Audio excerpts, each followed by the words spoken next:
Por favor, abrisse a sua Bíblia. Vamos iniciar fazendo uma leitura da Palavra de Deus no livro de Efésios, que foi onde, se eu entendi corretamente, o Nomoto terminou na semana passada, o livro de Efésios, capítulo 2 do livro de Efésios e versículo 10. E diz assim a palavra do Senhor em Efésios, capítulo 2, versículo 10: Pois fomos feitos por Ele, criados em Cristo Jesus para as boas obras, previamente preparadas por Deus para que andássemos nela. E agora eu gostaria que você voltasse um pouquinho, alguns livros antes de Efésios, 1 Coríntios, capítulo 15. 1 Coríntios, capítulo 15, olhando, nós vamos ler o versículo 58.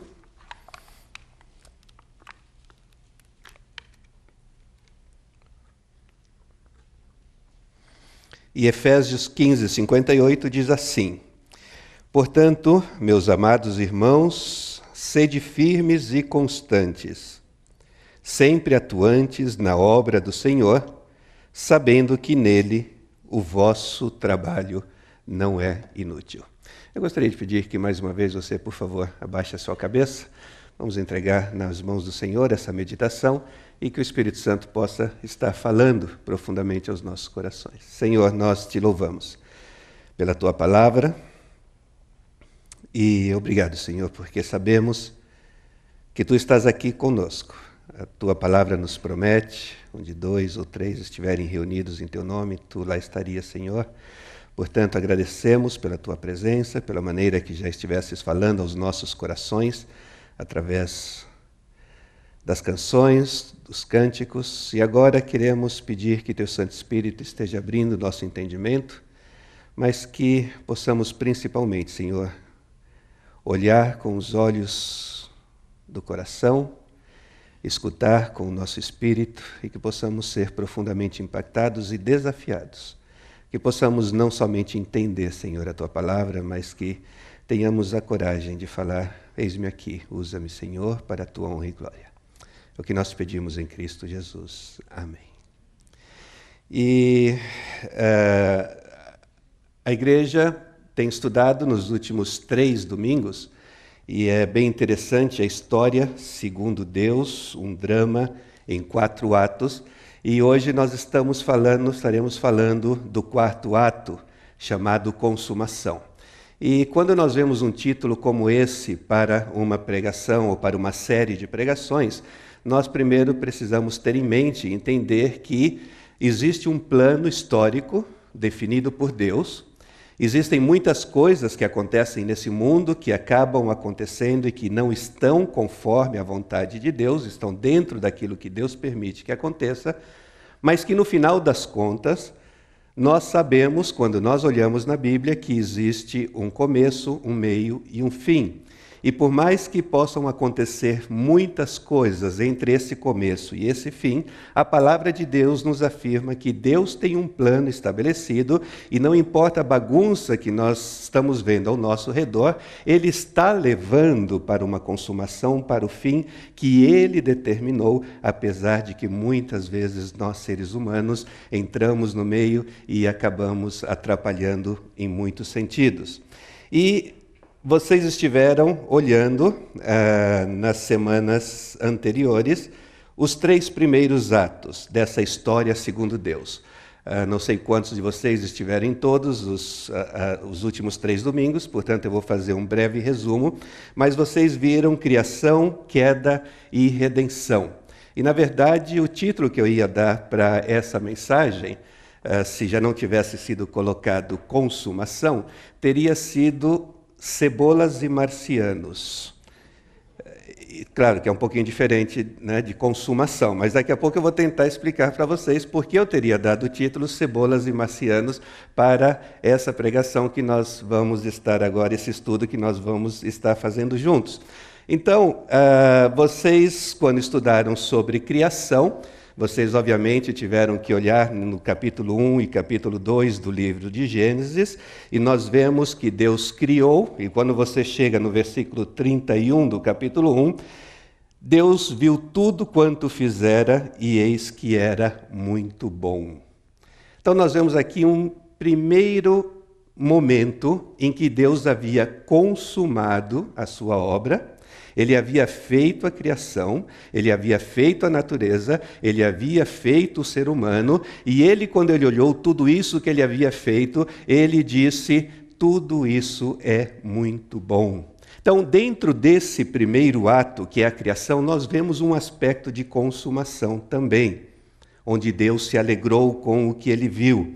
E nós vemos que dentro desse contexto, dessa criação que Deus fez, o homem tinha liberdade de estar no jardim do Éden. Havia algo chamado a árvore da vida no meio do jardim e também a árvore do conhecimento do bem e do mal. E Deus, então, nós vemos no capítulo 3 que nesse contexto da criação do homem, da natureza, ele caminhava pelo jardim, ele tinha comunhão com o homem. Portanto, o contexto na criação original, quando Deus olhou e viu que tudo isso era bom, era um contexto onde havia comunhão do homem ou do ser humano para com Deus, havia comunhão do ser humano para consigo mesmo, havia comunhão do ser humano para com o seu próximo e havia comunhão do ser humano para com a natureza. Uma situação perfeita, fantástica. E é por isso que Deus, quando olhou para tudo isso, ele disse: realmente está consumado, eu completei a minha obra, a criação está perfeita, Deus, o ser humano e a natureza estão em comunhão. Que coisa fantástica. Mas a história continua, e nós, infelizmente, temos na Bíblia o capítulo 3 de Gênesis, que fala sobre a queda, que você conhece muito bem essa história. Nós, seres humanos, acabamos cedendo à tentação, o pecado acabou entrando no mundo, com o pecado a morte tornou-se uma realidade, o que não era antes da queda, e você vai ver que nos primeiros versículos de Gênesis, e aí eu não vou entrar em detalhes, depois você estuda em casa, mas nós vemos que Deus havia preparado toda a vegetação, todo o que ele havia criado de plantas era para alimentação tanto de animais como dos seres humanos. Por quê? Ainda não havia morte, não havia sacrifício, provavelmente não havia carne. Será que então o objetivo de Deus era que o mundo fosse vegetariano? Depois vocês perguntam para o Nomoto, ele pode explicar melhor tudo isso. Mas com a entrada da morte, com a entrada do pecado, um Deus santo não podia viver em comunhão com um homem pecador.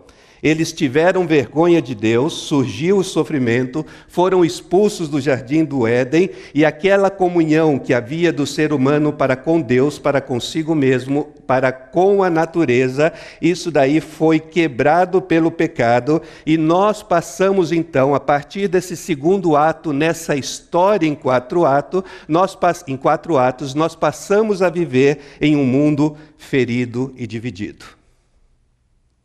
Mas no meio dessa bagunça do capítulo 3 do livro de Gênesis, alguns teólogos percebem já no capítulo 3, versículo 15, um lampejo de esperança que já começa a mostrar e indicar o terceiro ato nessa história de Deus, um versículo que já começa a falar sobre a redenção, que foi o que vocês viram na semana passada. E alguns teólogos e missiólogos chamam isso de o proto-evangelho, o evangelho que já está antes mesmo do evangelho, já em Gênesis capítulo 3, e se você olhar em Gênesis capítulo 3, versículo 15, você vai ver que tem um versículo que diz o seguinte: porém inimizade entre ti e a mulher. Deus aqui está falando com a serpente, que havia levado o ser humano a pecar. Então Deus está falando para a serpente: eu porei inimizade entre ti e a mulher, entre a tua descendência e o seu descendente, este te ferirá a cabeça e tu lhe ferirás o calcanhar. Não vamos entrar em detalhes aqui, poderíamos gastar algum tempo nesse versículo, mas George Peters, um teólogo, disse que esse versículo, no meio da história da queda, onde houve o rompimento da comunhão para com Deus, para com o ser humano e para com a natureza, esse versículo representa a estrela brilhante que surge no meio da escuridão e do desespero, ou ainda a estrela matutina no meio da noite mais escura da raça humana. E por que ele diz isso? Porque, na verdade, segundo esses teólogos, essa passagem em capítulo 3, versículo 15 de Gênesis, já está dizendo que Jesus, o descendente da mulher, vencerá Satanás. E aí, já no comecinho, Deus já está anunciando o seu terceiro ato, a redenção que viria através de Cristo Jesus, nosso Senhor. Mas caso você tiver dúvida em relação a esse Gênesis capítulo 3, versículo 15, e não quiser aceitar como George Peters, que aí já está anunciando o Evangelho no livro de Gênesis, nós podemos então falar de Gênesis capítulo 12, versículos 1 a 3, onde Deus claramente está falando que Ele tem um plano no meio da pecaminosidade do ser humano, e esse plano é chamar um homem chamado Abraão, e através da descendência desse homem, o que é que nós vemos em Gênesis? Todos os povos da terra serão abençoados. Então nós já vemos aqui mais uma indicação do terceiro ato, a redenção, porque já está dizendo que Deus tem um plano para que, apesar da queda, haverá restauração e todos os povos da terra serão abençoados. Portanto, nós temos na vida, morte, ressurreição e ascensão de Jesus aquilo que nós chamamos de redenção. E aí, nesse aspecto também da morte de Jesus, nós temos um ponto de consumação. Se você olhar, por exemplo, em João, capítulo 19, 28 a 30, deve aparecer na tela.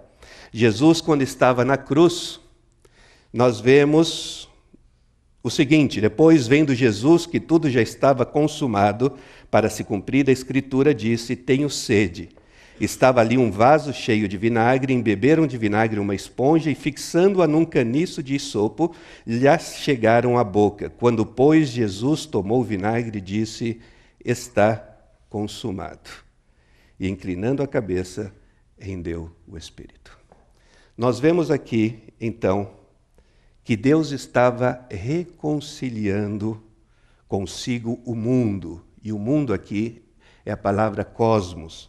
Não imputando aos homens as suas transgressões, e nos confiou a palavra da reconciliação. Portanto, nesse ato terceiro de redenção, nós em Cristo Jesus temos a possibilidade de recuperarmos aquele shalom que havia na criação original e restabelecermos essa comunhão completa com Deus, consigo mesmo, com o próximo e com a natureza, por causa da obra de Cristo na cruz.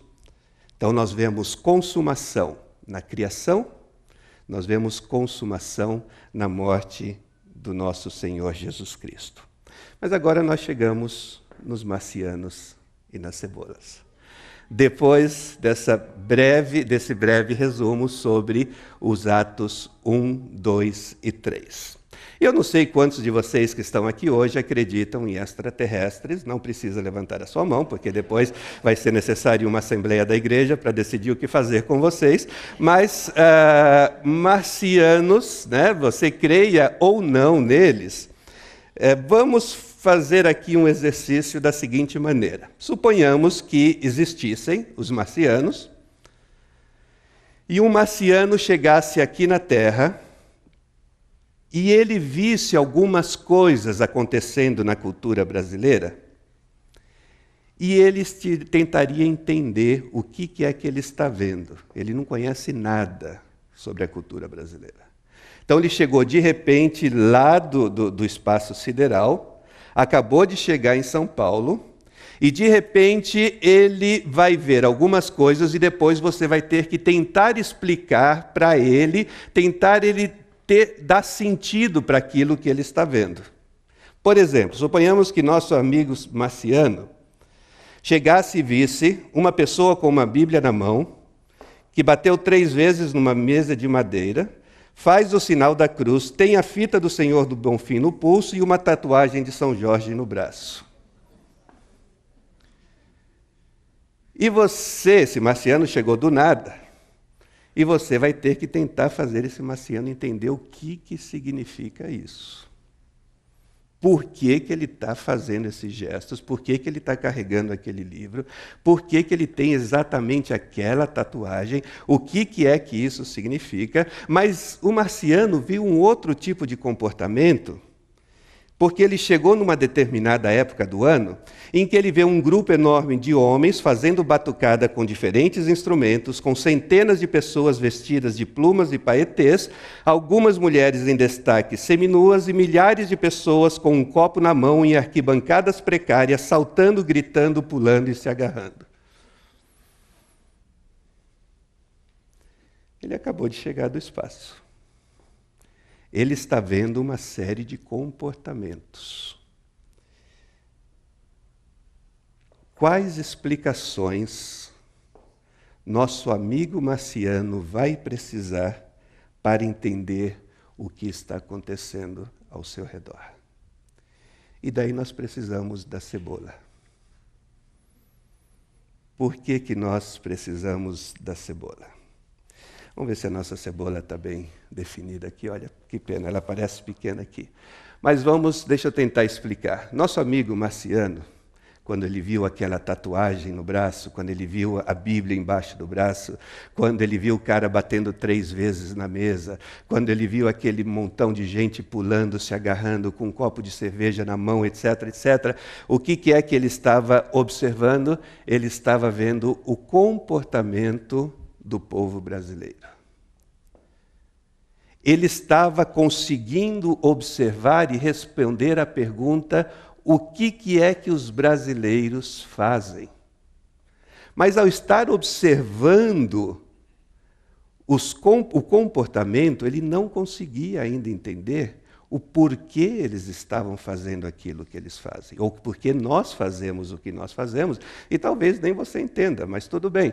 Depois, para ele entender, ele teria que começar a penetrar como se fosse na nossa cultura, como se fosse uma cebola, e vocês sabem que a cebola possui várias camadas, e à medida que você vai abrindo as diferentes camadas, você consegue chegar no centro dela, no cerne, e quando nós olhamos para uma cultura, nós temos que fazer a mesma coisa, e nosso amigo marciano teria que começar observando o comportamento, mas ele teria que entrar mais fundo para tentar entender os valores da cultura brasileira, que responde à pergunta: o que é bom ou melhor?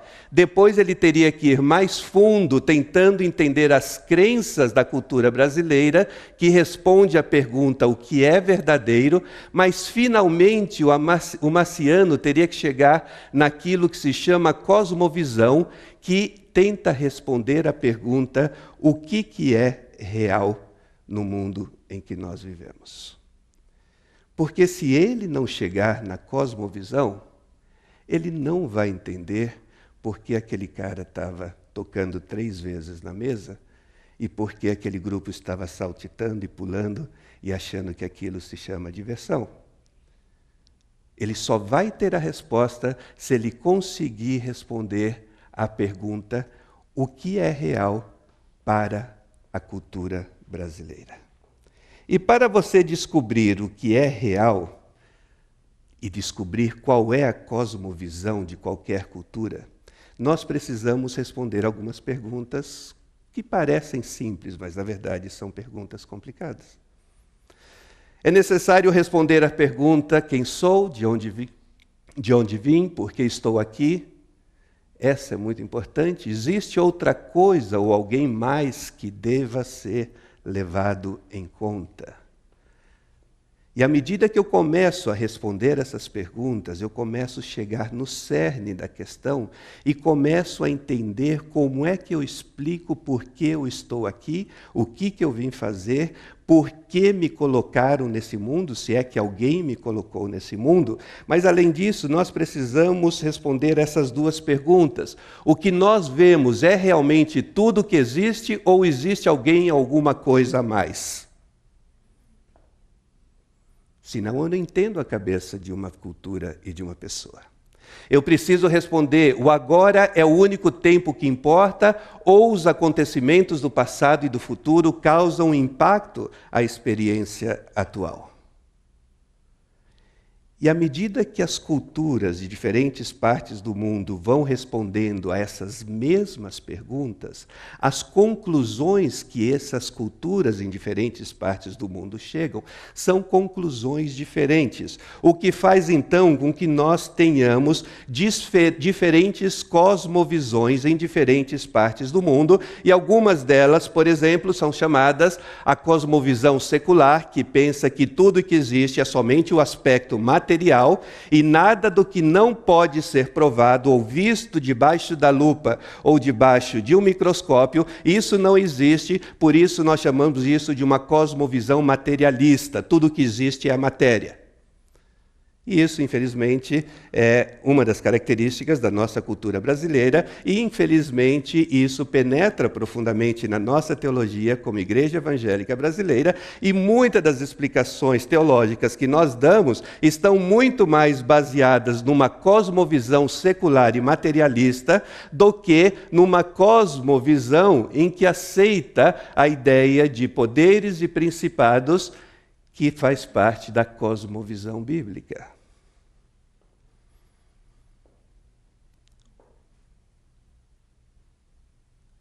O que isso tem a ver com o nosso tema? Nós vimos criação, nós vimos queda, nós vimos redenção, e agora nós estamos entrando finalmente no quarto ato da história de Deus, chamada consumação.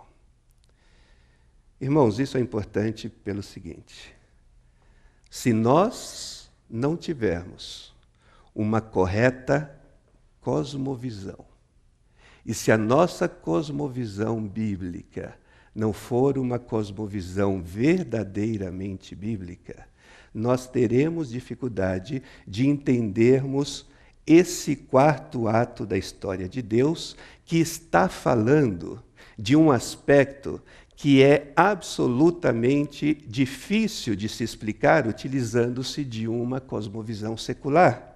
Porque nós estamos dizendo que, por exemplo, em Apocalipse, capítulo 5, versículos 9 a 10, Deus está já avisando que haverá um novo céu, uma nova terra. Deus está dizendo que nesse mundo em que nós vivemos existem espíritos. Deus está dizendo que nesse mundo que nós vivemos existe algo chamado ressurreição. Deus está dizendo que haverá no céu, num lugar chamado céu, numa dimensão diferente da que nós vivemos, pessoas adorando ao Cordeiro, ao Senhor Jesus, durante todos os séculos, e isso só é cabível quando nós aceitamos que existe um Deus, e nós respondemos aquelas perguntas sobre a cosmovisão, dizendo que existe um Deus, Senhor dos céus e da terra, Criador, poderoso sobre todas as demais coisas, que controla o mundo espiritual e que está fazendo com que o mundo se caminhe para a consumação que ele definiu como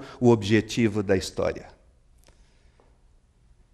E daí você vê Apocalipse 21, 1 a 6, uma passagem fantástica, que tem tudo a ver com a cosmovisão bíblica, que muitas vezes choca diretamente com a nossa cosmovisão secular. Vi novo céu e nova terra, pois o primeiro céu e a primeira terra passaram, e o mar já não existe. Vi também a cidade santa, Nova Jerusalém, que descia do céu, da parte de Deus, ataviada como noiva adornada para o seu esposo. Então ouvi grande voz vindo do trono, dizendo: Eis o tabernáculo de Deus com os homens. Deus habitará com eles. Eles serão povos de Deus, e Deus mesmo estará com eles. E lhes enxugará dos olhos toda lágrima, e a morte já não existirá. Já não haverá luto, nem pranto, nem dor, porque as primeiras coisas passaram. E aquele que está sentado no trono disse: Eis que faço novas todas as coisas. E acrescentou: Escreve, porque essas palavras são fiéis e verdadeiras. Disse-me ainda: Tudo está feito. Em outras palavras, está consumado. Eu sou o Alfa, o Ômega, o princípio e o fim. Isso só entra se nós aceitarmos essa cosmovisão bíblica que nos fala de um Deus incrível. Um Deus que vai transformar tudo apesar da bagunça que nós estamos vendo ao nosso redor. E nessa consumação, a cosmovisão bíblica nos diz que já não haverá duas dimensões, a espiritual e a material. A Bíblia está nos dizendo que os elementos se fundirão. Em Cristo nós teremos um corpo glorificado. Nós viveremos num novo céu e na nova terra. E aí sim estará consumada a história de acordo com esses 4 atos estabelecidos por Deus. E outro título que eu poderia ter dado a essa mensagem seria: Eu não vou para o céu, e você? Porque, na verdade, o que a Bíblia está dizendo é que o céu vem até mim. Existe um estágio intermediário, depois você fala com o Nomoto, ele pode explicar melhor sobre isso, em que se você falece agora, você vai estar no céu com Deus, sim, mas a promessa e o final da história, a consumação, a cosmovisão bíblica, o que ela está nos dizendo é que, na verdade, não é que nós vamos como espíritos parecendo o Gasparzinho, se você é daquele tempo que conhece o Gasparzinho, que vai estar voando eternamente ao redor de anjos com harpa tocando. Não, o que a Bíblia está dizendo é que eventualmente a nova Jerusalém descerá, haverá novos céus e nova terra, e a presença do próprio Deus nesse novo céu e nessa nova terra vai fazer com que não exista necessidade de sol, já não haverá diferença entre o mundo espiritual e o mundo material, porque viveremos numa nova dimensão. E nessa nova dimensão não haverá tristeza, não haverá morte, não haverá doença, não haverá choro, porque aqueles que participaram do terceiro ato, aceitando que a morte de Cristo na cruz perdoa os meus pecados, vai permitir com que eu participe desse quarto ato, onde os elementos se fundirão e haverá um novo céu e uma nova terra, e viveremos juntos na presença do nosso Deus. Irmãos, isso é incrível. E é uma fantástica notícia. E eu prefiro me agarrar a essa cosmovisão bíblica. Mas para isso nós precisamos responder corretamente aquelas perguntas que nós vimos para entender qual é a cosmovisão. E quando nós pensamos dessa forma, nós vamos entender que é por causa do terceiro ato, o sacrifício de Cristo na cruz. Olha só que interessante, tudo que houver na nova criação redimida estará ali por causa da morte de Cristo na cruz. E de modo inverso, tudo que não houver ali, sofrimento, lágrimas, pecado, Satanás, doença, opressão, corrupção, decadência e morte, não estará lá porque foi derrotado e destruído pela morte de Cristo na cruz. Esta é a consumação. Este é o quarto ato, o ato final da história de Deus. Mas eu pensei, bom, eu vou chegar nesse ponto da mensagem ao 12:10, daí eu ainda vou ter mais 20 minutos. Eu falei, eu não posso parar aí nesse ponto. Porque, irmãos, nós precisamos fazer a seguinte pergunta. E agora, José? Fantástico! Deus criou mundo perfeito, comunhão com Ele. O homem pisou na bola, bagunçou tudo. Deus começou tudo outra vez e já disse em Gênesis 3,15 que a semente da mulher venceria a semente da serpente. Depois nós vemos em Gênesis 12 que todos os povos da terra seriam abençoados. Daí nós vemos Jesus dizendo na cruz, está consumado. Está consumado o quê? Ele estava trazendo reconciliação daquilo que foi quebrado lá atrás. E mais uma vez em Cristo Jesus podemos ter comunhão com Deus, com a natureza, com o ser humano. E não somente isso. Os elementos se fundirão. E o quarto ato, a consumação, significa que você e eu viveremos num novo céu e numa nova terra, na presença de Deus, onde não há dor, não há morte, não há tristeza, não há lágrimas. Mas espera aí, isso deixa um intervalo de tempo muito grande entre o momento que eu aceitei a Cristo e recebi essa redenção e a consumação. A pergunta é, o que então isso tem a ver com a minha vida aqui e agora?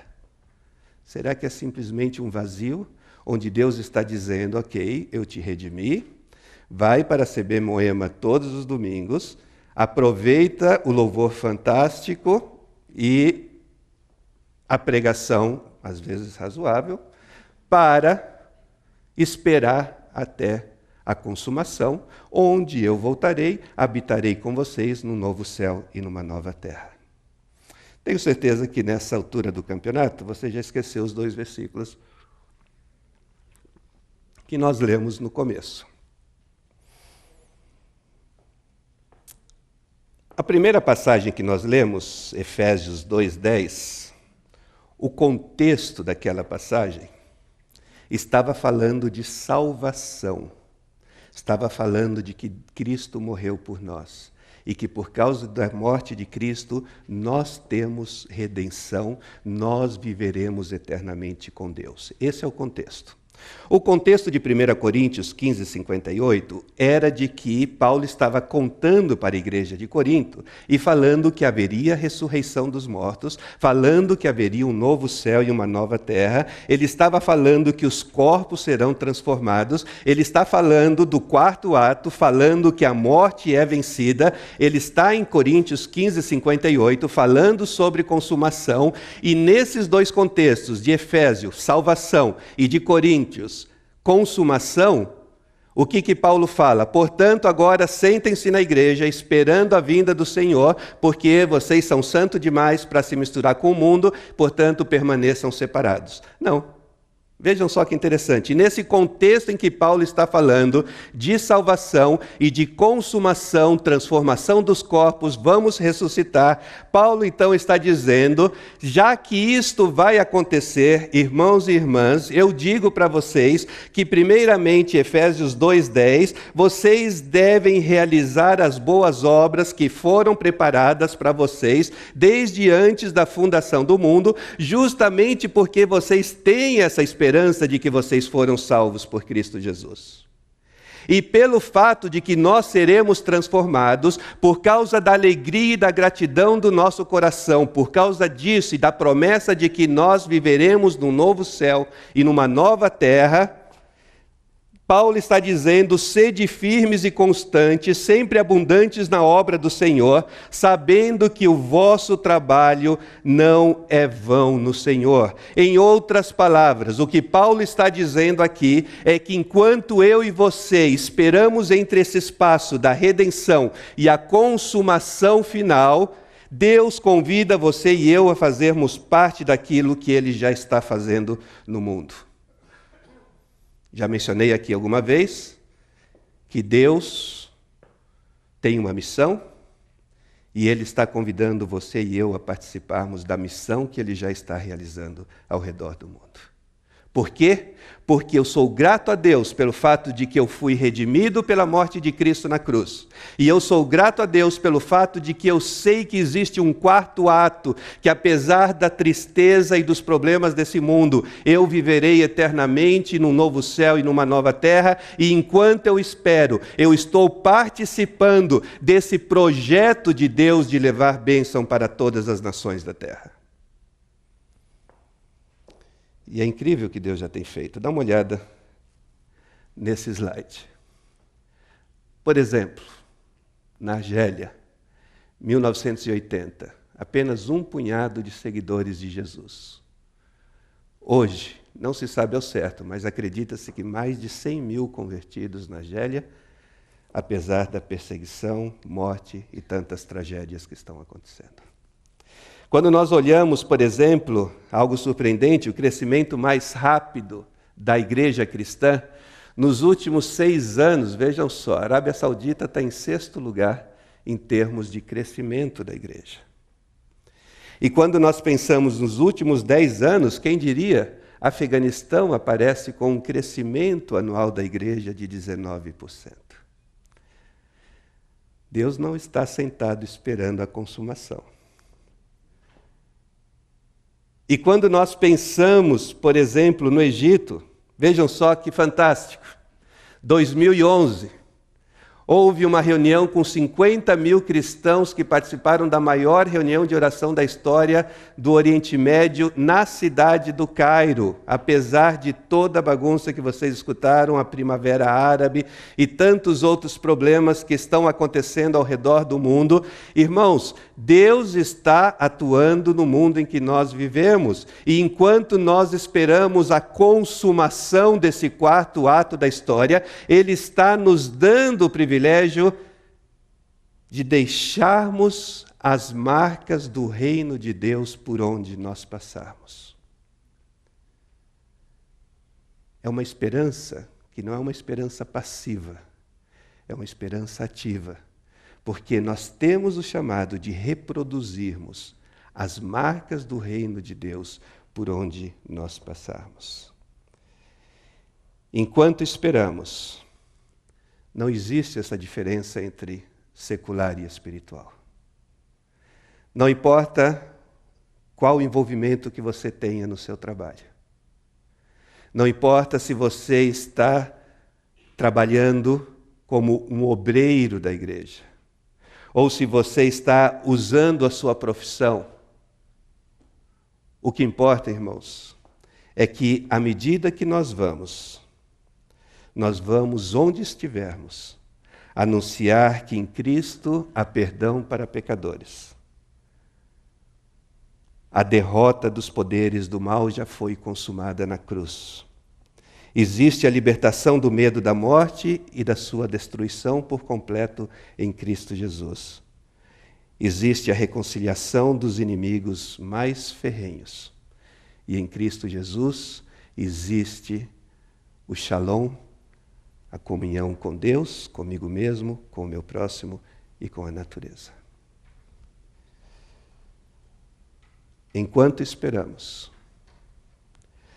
somos criados em Cristo Jesus para as boas obras e devemos permanecer firmes, abundantes na obra do Senhor, sabendo que o nosso trabalho não é vão.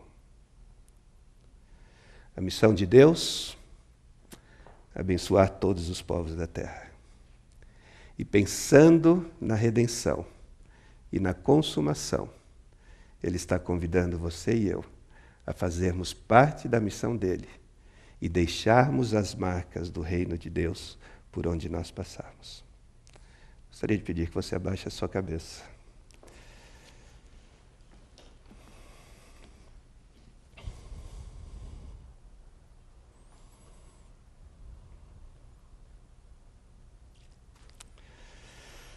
Senhor, que fantástico é pensar que haverá um novo céu e uma nova terra. Os elementos se fundirão. Já não haverá essa separação entre dimensão material e dimensão espiritual. Viveremos transformados num novo corpo, na presença do Deus Trino, num lugar onde não haverá choro, nem dor, nem tristeza, nem morte. Que fantástico, Senhor. Te louvamos por essa esperança. E sabemos que essa esperança só é possível por causa do que Cristo fez por cada um de nós na cruz. Mas enquanto não vivemos essa consumação, Senhor, Tu estás nos chamando a fazermos parte da Tua missão, de deixarmos as marcas do reino de Deus por onde nós passarmos. Por isso eu quero rogar-te que Tu continues falando a cada coração profundamente, para que, inundados pela alegria de sabermos a esperança que temos, possamos caminhar cumprindo a Tua vontade, seja nos nossos lares, nas nossas casas, nos nossos trabalhos, ou mesmo sendo enviados como missionários para outras partes do mundo. Te pedimos, Senhor, que enquanto esperamos, Tu nos use para que o teu nome seja glorificado. É o que nós te pedimos em Cristo Jesus. Amém. Que Deus abençoe os irmãos.